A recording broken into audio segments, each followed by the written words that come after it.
Olá pessoal, tudo bem com vocês? O tema da nossa aula é cultura, linguagem e mitos. Eu espero que vocês acompanhem no material de apoio e vamos entender da melhor maneira possível a temática da nossa aula de hoje. Para isso, a primeira coisa que nós vamos ver é a cultura e a linguagem. Quando falamos de cultura, estamos falando num conjunto de respostas oferecidas por um grupo. Que respostas são oferecidos aqui? São oferecidos justamente aos desafios da existência. Ou seja, essas respostas que esse grupo cria através da cultura é para tentar aí responder, entender a existência e agir perante a existência. Então, quando nós entendemos a cultura dessa forma, a gente consegue entender que a cultura se manifesta de três maneiras. Primeiro, no conhecimento, segundo, nas paixões e terceiro, no comportamento. Conhecimento, que os gregos chamavam de logos, paixão, que era chamado de pathos, e comportamento, que era chamado de ethos. É desse comportamento, desse ethos, que surge a ética. E a ética só é possível, obviamente, se ela for de um grupo. Individualmente, individualmente eu vou viver minha ética. Não, isso não existe. Tá bom? Então a cultura influencia no comportamento, influencia na paixão, influencia no conhecimento, e o conhecimento, a paixão e o comportamento, obviamente, influencia na cultura, influencia nos indivíduos. Diante disso, você pode até se questionar: o comportamento ético que você tem, o comportamento social que você tem, é de influência da cultura que você vive? E a resposta, claro, que seria sim. Tá? Sim. Um bom exemplo disso é que cada universo cultural busca uma resposta diferente para os desafios da existência. Nós podemos pensar uma jovem muçulmana que vai usar aquela burca. Ela vai ter uma relação diferente com o corpo dela, totalmente oposta do que aquela moça que foi criada na praia de São Paulo, na praia do Rio de Janeiro, vivendo ali de biquíni praticamente nos dias de sol, de calor e assim por diante.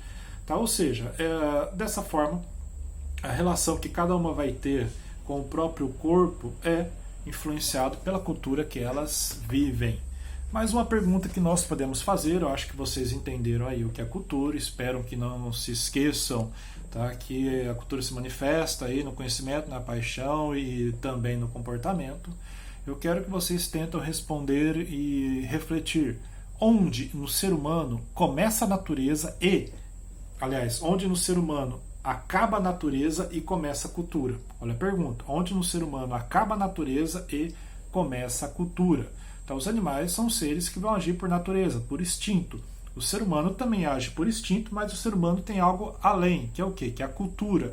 Ah, professor, mas tem a cultura bovina. Não tem nada a ver com a cultura animal. Tá?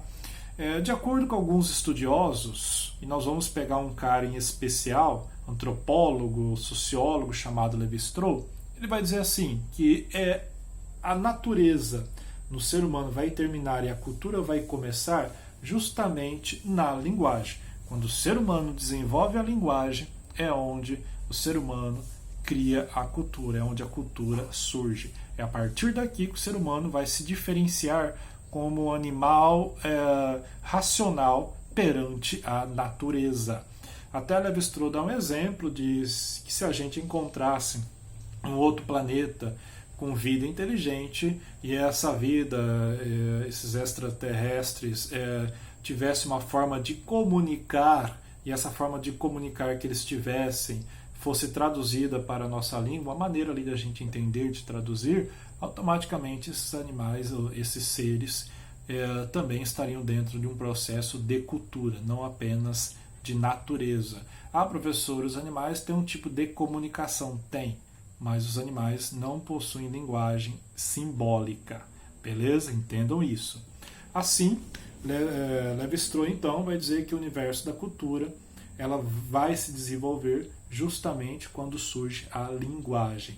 E aqui nós entendemos mais facilmente a função do mito. O mito é algo cultural, o mito é um tipo de linguagem. E o mito ele tem uma importância muito grande. Por quê? Porque o mito ele vai diferenciar muito e vai narrar muito como nós, seres humanos, vamos entendendo, interpretando a natureza, entendendo, interpretando as manifestações do cosmos, tá? E também se diferenciando dos animais. Diante disso, nós vamos ver o segundo tema da nossa aula, que são as definições de mito. Acompanha aí no material.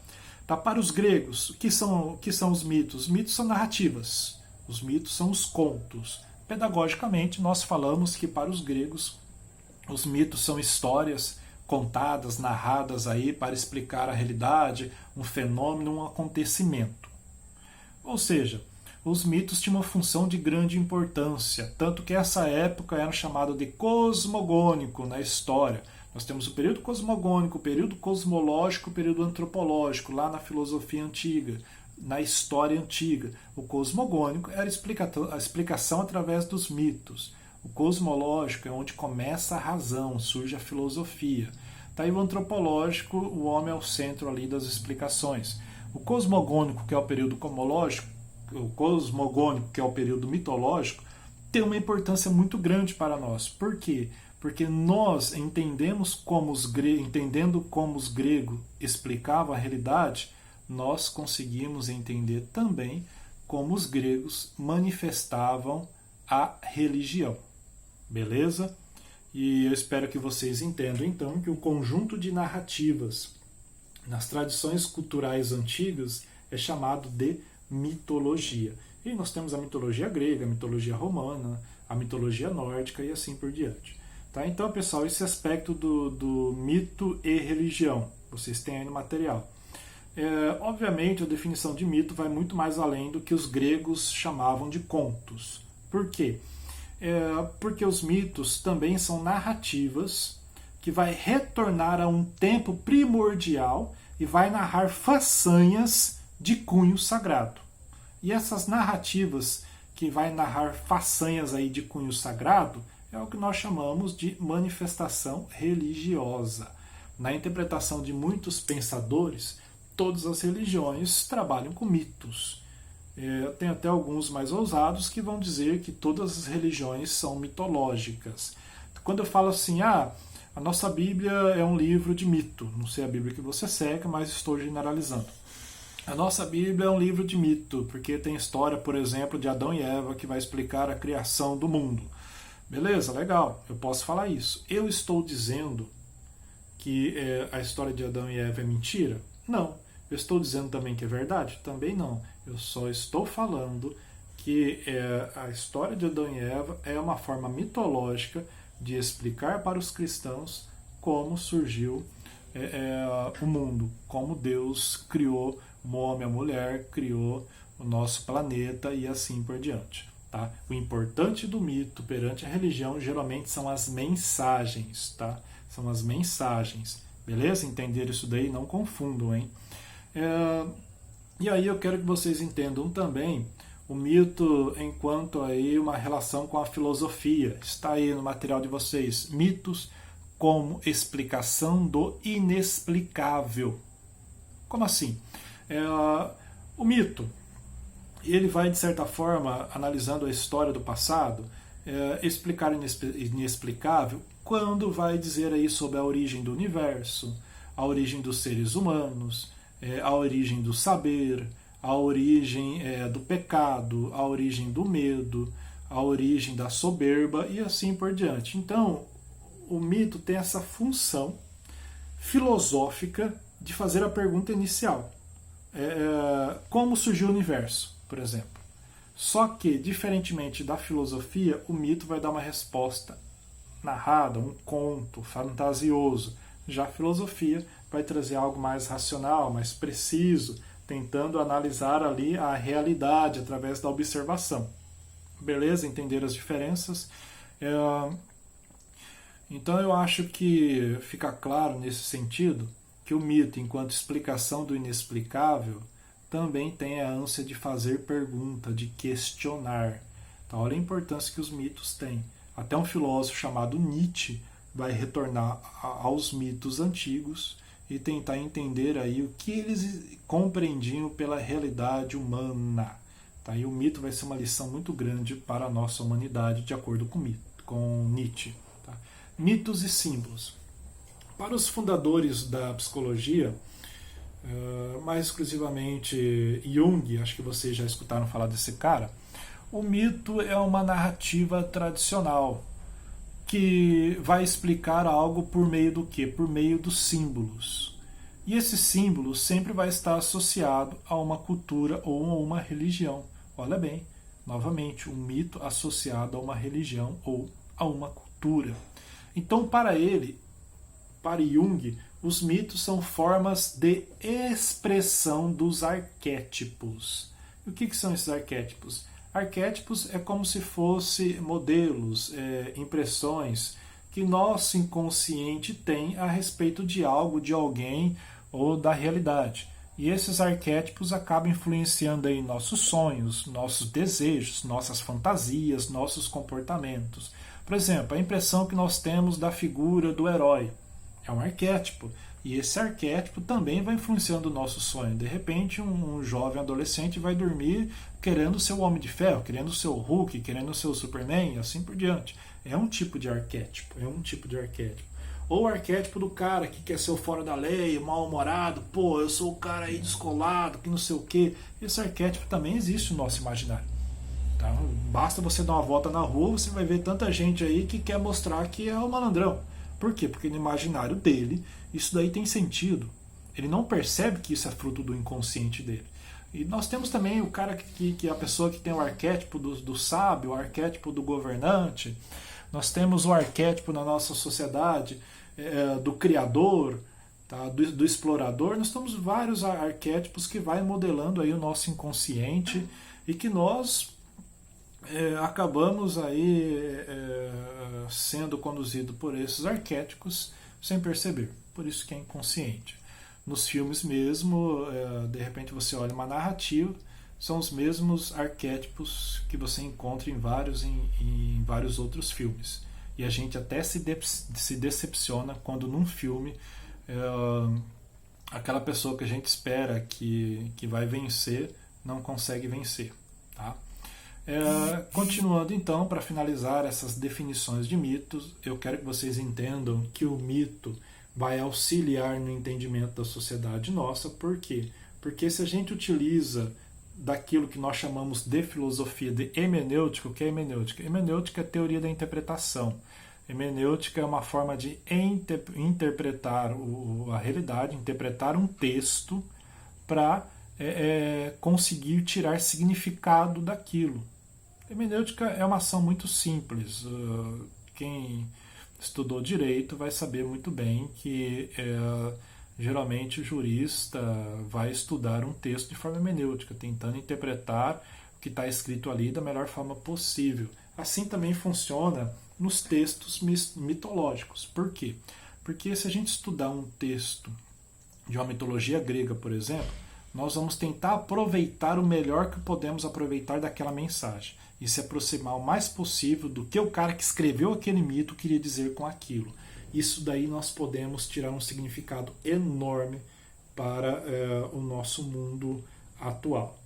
E é o que eu quero que vocês aprendam a fazer. Interpretando os textos, fazendo esse exercício de entender a narrativa da melhor forma possível, você consegue trazer mensagens dos mitos para a nossa realidade? As próximas aulas nós vamos fazer esse exercício. Possivelmente na aula que vem nós faremos uma aula ao vivo e nós vamos questionar sobre isso. Como nós podemos tirar uma mensagem dos mitos antigos para a nossa realidade. Como essa mensagem pode ser transferida para um jogo digital. Como essa mensagem pode influenciar no imaginário inconsciente do jogador a gostar daquilo, a se identificar com o herói e a querer combater o mal. Tudo isso é influência dos mitos. Por isso que os jogos praticamente acabam aí se debruçando em peso em cima da mitologia. Por quê? Porque a mitologia influencia o inconsciente das pessoas. A mitologia influencia no consumo dos jogos. Tá? Aprenda isso daí que você vai ver que é uma artimanha muito, muito grande para quem quer ganhar dinheiro elaborando o jogo. Só um exemplo para vocês compreenderem a importância disso. Mitos na atualidade, isso aqui é de extrema importância. Pessoal, nós podemos questionar primeiramente se essas narrativas fantasiosas para explicar a realidade, como é a definição de mitos que nós demos lá em cima, se realmente isso foi descartado na atualidade. Claro que não. ainda existem essas manifestações, essas narrativas fantasiosas. Tá? Mas eu quero que vocês entendam o mito na atualidade de uma forma mais crítica, que é aquela forma influenciada pelos arquétipos de Jung. E nós podemos dizer assim, 3 coisas primeiramente. As manifestações míticas hoje são formas de encarnações dos desejos inconscientes humanos. Segunda coisa, os mitos hoje eles são criados para responder desejos que não podem ser preenchidos pela razão. E última coisa, as manifestações mitológicas hoje são heranças também do passado mitológico da humanidade. Tá? Então essas 3 coisas dá para a gente entender o mito na atualidade. Mas, para facilitar, esse exemplo que eu vou dar para vocês, 4 exemplos aí de manifestações míticas na nossa atualidade, vai ajudar vocês também a aproveitarem dos mitos para a criação de vocês, para o processo crítico de vocês. Tá? Primeira coisa, exemplo de manifestações míticas na atualidade, acompanhando o material. Aquelas que são inventadas pelos desejos inconscientes que existem em todos. Por exemplo, um desejo inconsciente, a vontade inconsciente que o bem vença o mal. Esse é o desejo inconsciente. Todos têm isso dentro de si. Por mais que tenta disfarçar, que tenta mudar, que às vezes tenta dar uma de revoltado, mas a maioria das pessoas tem. Vou voltar e corrigir, todos não, mas a maioria tem. Tanto que às vezes, quando você acaba de assistir uma série, que nem GOT, por exemplo, e você vê que o final não foi aquilo que você esperava, logo você fica mal, você fica triste. Por quê? Porque inconscientemente você tinha a vontade de que o bem vencesse. Tá? Ou aquelas pessoas que você tem como figura de herói vencesse. Tá? Então quero que vocês entendam que por mais que você faça um exercício crítico, fala assim, não, bacana, foi uma obra de arte, que nem eram as tragédias gregas antigamente, mesmo assim nós temos esse desejo de que o bem sempre vença. E a mídia entende isso daqui, tá? Os meios de comunicação entendem esse processo e conseguem vender muito mais baseando no inconsciente dos indivíduos. Segundo, nós temos também manifestações míticas na atualidade, que são aquelas encarnações do nosso desejo de segurança. Nós temos esse desejo? Claro que temos, todos nós. Como assim? As histórias em quadrinhos, os filmes de super-herói, eles são gerados justamente porque nós temos um imaginário de proteção ideal.